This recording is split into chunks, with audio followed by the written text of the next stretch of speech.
आणि मी अजिबात तशी नाही आहे. तर हा एक कानाला खडा लावते की मी हिच्यासारखी वागीन, कारण नाही तर मीच प्रॉब्लेममध्ये येते, कारण मला गोष्टी मिळत नाहीत.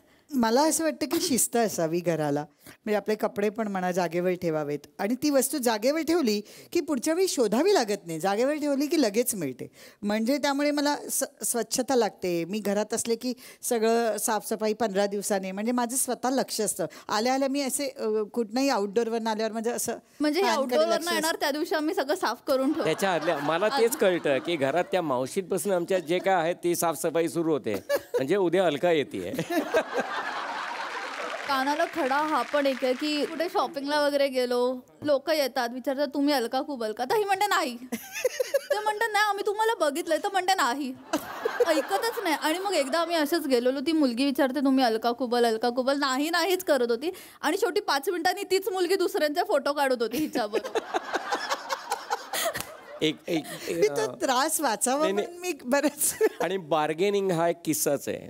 बार्गेनिंग असं अलकाची बहीण खूप बार्गेन करतं. मी म्हटलं तू का नाही करू शकत बार्गेन, बघूया तू प्रयत्न करून. ईशानी लहान होती आणि मला दाखवायला गेली बार्गेन मी करू शकते मार्केटमध्ये. आणि गाडीमध्ये कुठेतरी तिची चप्पल पडली का काय मिळेना, म्हणलं ती चप्पल तिथे आहे घे. अलका घ्यायला गेली की कितने में, ते स्टॉलमध्ये, कारण घरीच निघालो होतो. अलका म्हणाली पटकन इथे कुठेतरी घेऊ. आणि त्यांनी काहीतरी सांगितलं होतं 30-40 रुपयाला काहीतरी, ती तेव्हाची ती स्लीपर होती. नहीं हमको 20 रुपये में दो. मला सांगते तो मॅडम ये आपको शोभा नहीं देता है. पटकन 40 दिले आणि गाडीत बसली निघालो.